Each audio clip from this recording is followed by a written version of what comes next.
Powerful tornadoes tore through parts of the Deep South on Friday night, killing at least 23 people in Mississippi, obliterating dozens of buildings and leaving an especially devastating mark on a rural town whose mayor declared, "My city is gone."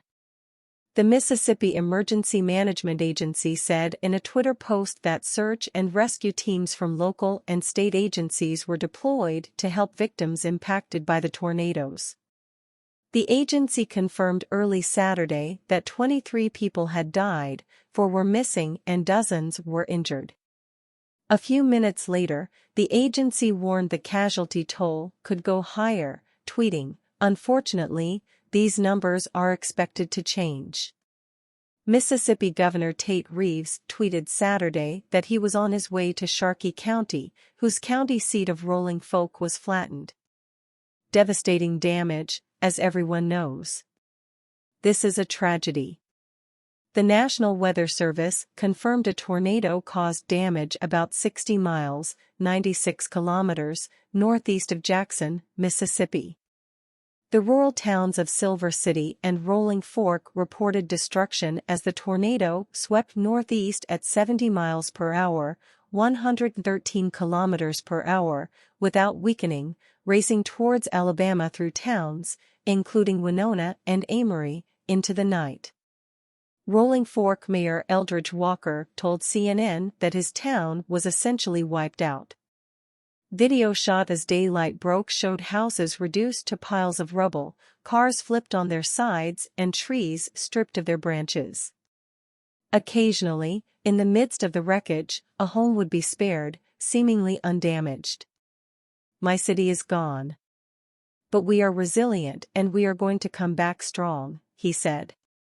The National Weather Service issued an alert Friday night as the storm was hitting that didn't mince words, "To protect your life, take cover now. You are in a life-threatening situation," it warned. Flying debris may be deadly to those caught without shelter. Mobile homes will be destroyed. Considerable damage to homes, businesses, and vehicles is likely and complete destruction is possible. Cornell Knight told the Associated Press that he, his wife and their 3-year-old daughter were at a relative's home in Rolling Fork when the tornado struck. He said the sky was dark, but you could see the direction from every transformer that blew. He said it was eerily quiet as that happened.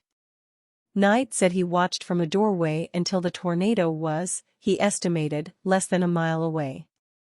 Then he told everyone in the house to take cover in a hallway. He said the tornado struck another relative's home across a wide corn field from where he was. A wall in that home collapsed and trapped several people inside.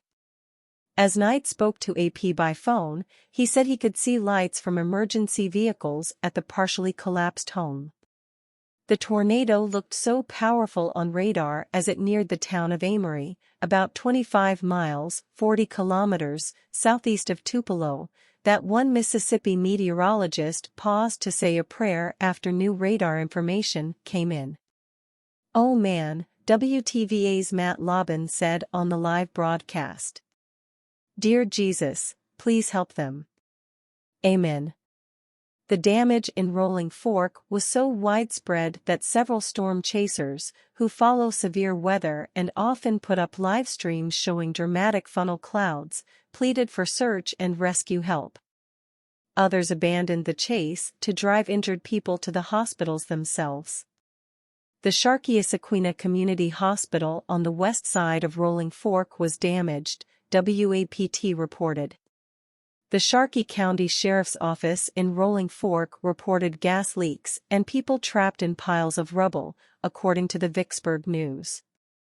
Some law enforcement units were unaccounted for in Sharkey, according to the newspaper. According to PowerOutage.us, 40,000 customers were without power in Tennessee, 15,000 customers were left without power in Mississippi, and 20,000 were without power in Alabama. Rolling Fork and the surrounding area has wide expanses of cotton, corn and soybean fields and catfish farming ponds. more than a half-dozen shelters were opened in the state by emergency officials. Mississippi Governor Tate Reeves said in a Twitter post Friday night that search and rescue teams were active and that officials were sending in more ambulances and emergency assets. "Many in the MS Delta need your prayer and God's protection tonight," the post said. "Watch weather reports and stay cautious through the night, Mississippi."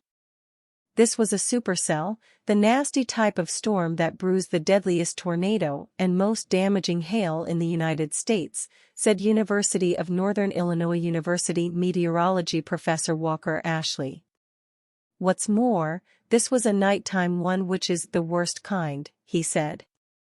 "Meteorologists saw a big tornado risk coming for the general region, not the specific area, as much as a week in advance," said Ashley, who was discussing it with his colleagues as early as March 17.